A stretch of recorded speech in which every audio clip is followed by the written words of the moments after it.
कोल्हापूरच्या चंदगड तालुक्यातील हलकर्णीमधील प्रस्तावित MIDCसाठी जागा ॲक्वायर करण्याचं काम सुरू आहे आणि या संदर्भात न्यायालयात देखील दावे दाखल करण्यात आलेत।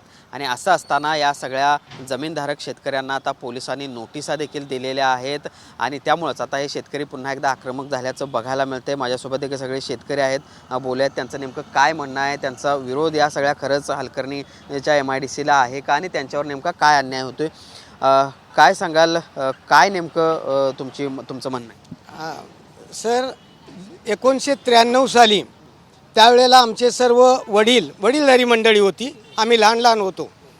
त्यावेळेला MIDCची नोटीस आली आणि त्यांनी त्यावेळेला आमची जमीन काय केली, भूसंपादन केली। त्यानंतर त्यावेळेला मी स्वतः म्हणजे एवढा काय लहान नव्हतो, मी सुशिक्षित होतो। त्यावेळेला मी स्वतः दिवसभर बसून त्यावेळेचे जे आपलं मंत्रिमंडळची बॉडी आहे त्यावेळेला मी हातानं लिहून नोटीस म्हणजे आमचं निवेदन दिलेलं होतं। ते माझे वडील कैलासवासी तंगाप्पा भाऊकाना खणगुतकर त्यावेळेला ते नोटीस घेऊन त्या शेतकऱ्यांच्या सगळ्यांच्या सह्या घेऊन मुंबईला गेले आणि त्या ठिकाणी ती नोटीस दिली। काय करा, थोडक्यात बोला, म्हणजे काय की बाबा आमचे एवढे कोल्हापूरच्या चंदगड तालुक्यातील हलकर्णी इथं होणाऱ्या प्रस्तावित MIDCसाठी जमीन द्यायला काही शेतकऱ्यांनी नकार दिलेला आहे आणि असं या संदर्भात न्यायालयात एका बाजूला दावा सुरू असतानाच आता या सगळ्या संबंधित शेतकऱ्यांना नोटिसा देखील आलेल्या आहेत। पोलिसांकडून ह्या सगळ्या नोटिसा देण्यात आलेल्या आहेत आणि त्यामुळे पुन्हा एकदा हे सगळे शेतकरी आक्रमक झाल्याचं बघायला मिळते। आपल्यासोबत हे सगळे चंदगडच्या हलकर्णीमधले शेतकरी आहेत, बोलूयात त्यांच्याशी। काय नेमकं कधी ही सगळं ॲक्वायर करण्यात आलं होतं, नेमकं म्हणणं काय आहे? सर, 1993 साली त्यावेळेला आमचे सर्व वडीलधारी मंडळी होती। त्यावेळेला आम्हा शेतकऱ्यांना नोटीस आल्या की तुमची जमीन आम्ही MIDCसाठी संपादित करीत आहोत।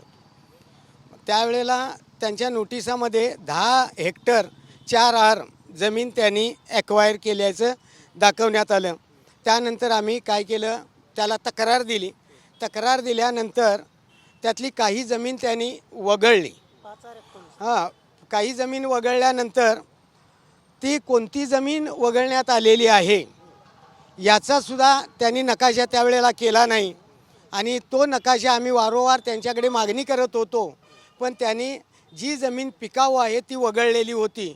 पण आता पाहतोय जी पिकाऊ आणि चांगली जमीन आहे तीच जमीन पुन्हा त्यांनी घेण्याचा खटाटोप चालू केलेला आहे आणि त्यामुळे शेतकरी काय झालेले आहेत, हवालदिल झालेले आहेत। शेतकऱ्यांचे म्हणजे आता जवळजवळ आमचं 50-60 लोकांचं कुटुंब आहे आणि या 50-60 लोकांचा उदरनिर्वाह त्या जमिनीवरतीच काय होतो आहे आणि त्यासाठी आज आम्हाला तुमच्यापर्यंत यावं लागलं। काय आता पोलिसांनी काय नोटीस दिलेली आहे तुम्हाला? पोलिसांनी नोटीस मागच्या वेळेला 160 काहीतरी पोलीस आलेले होते। त्यावेळेला ते निवाड्याप्रमाणे आम्ही जमिनीमध्ये काय केलेले होते, पोल मारलेले आहेत। त्याच्याही आत येऊन त्यांनी पोल मारलेले आहेत आणि त्यावेळेला MIDCचा अधिकारीसुद्धा आमच्याबरोबर होता, म्हणजे ती जमीन मोजतेवेळी। आणि त्यानंतर आम्ही तार मारून घेतलेले आहे।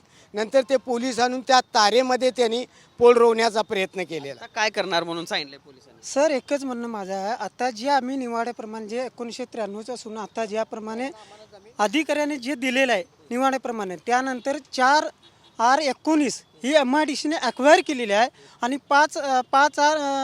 4R25 ॲक्वायर केली आहे MIDCनं आणि 5R19 आम्हाला वगळण्यात आले। मग नेमकी वगळण्यात आले म्हणजे आम्हाला कुठली दिशा किंवा ती दिशा नाही, काही नाही, ह्याच्यावर MIDCनं आम्हाला सविस्तर देऊन आम्हाला न्याय द्यावा, एवढंच आमचं म्हणणं आहे। म्हणजे 5 जी वगळलेली आहे म्हणजे कुठून वगळलेली आहे, कुठली दिशा ही काय, हे आम्हाला काय नाही। जर पोलीस काय म्हणतात मग आता? नाही, आणि सर एवढंच आम्हाला कसं आहे, जर आम्हाला ज्या वगळल्या जर रोड नाही म्हटला तर आम्ही कसं जायचं, काय हेलिकॉप्टर घेऊन जायचं, काय जायचं, कसं जायचं आत? जी 10 म्हणजे 5R19 जमीन आहे त्या जमिनीमध्ये आम्ही जाऊन कशी शेती करायची परत? हां, आता पोलिसांचं काय म्हणणं आहे तुम्हाला? पोलिसांच्या नोटिसा यायला लागलेल्या आहेत, पण तिथं पिकात रोड करतो असं त्यांचं म्हणणं आहे। तुम्ही कुणी तक्रार देऊ नका, आम्ही येऊन त्या तुमच्या पिकात आम्ही आम्हाला विना आदेश आम्ही त्याप्रमाणे रस्ता करणार असं त्यांचं विरोध आहे त्याला? आमचा त्याला विरोध कंपनी। कसा विरोध करणार आहात काय? आता आमचं काय झालंय, निवाड्याप्रमाणे आम्हाला जमीन परत द्यावी, जसा नकाशा बनलाय का नाही तसा, एवढंच आमचं म्हणणं आहे, बाकी दुसरं काही नाही.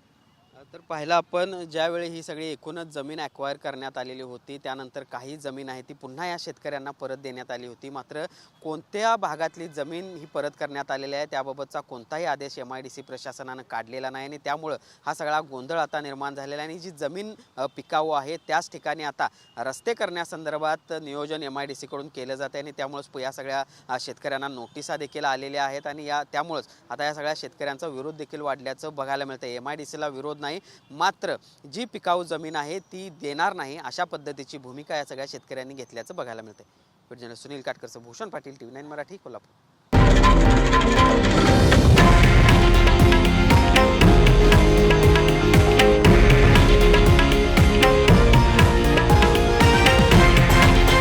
हे आहे देशातील नंबर 1 न्यूज नेटवर्क आणि आपण पाहत आहात TV9 मराठी, एकमेव.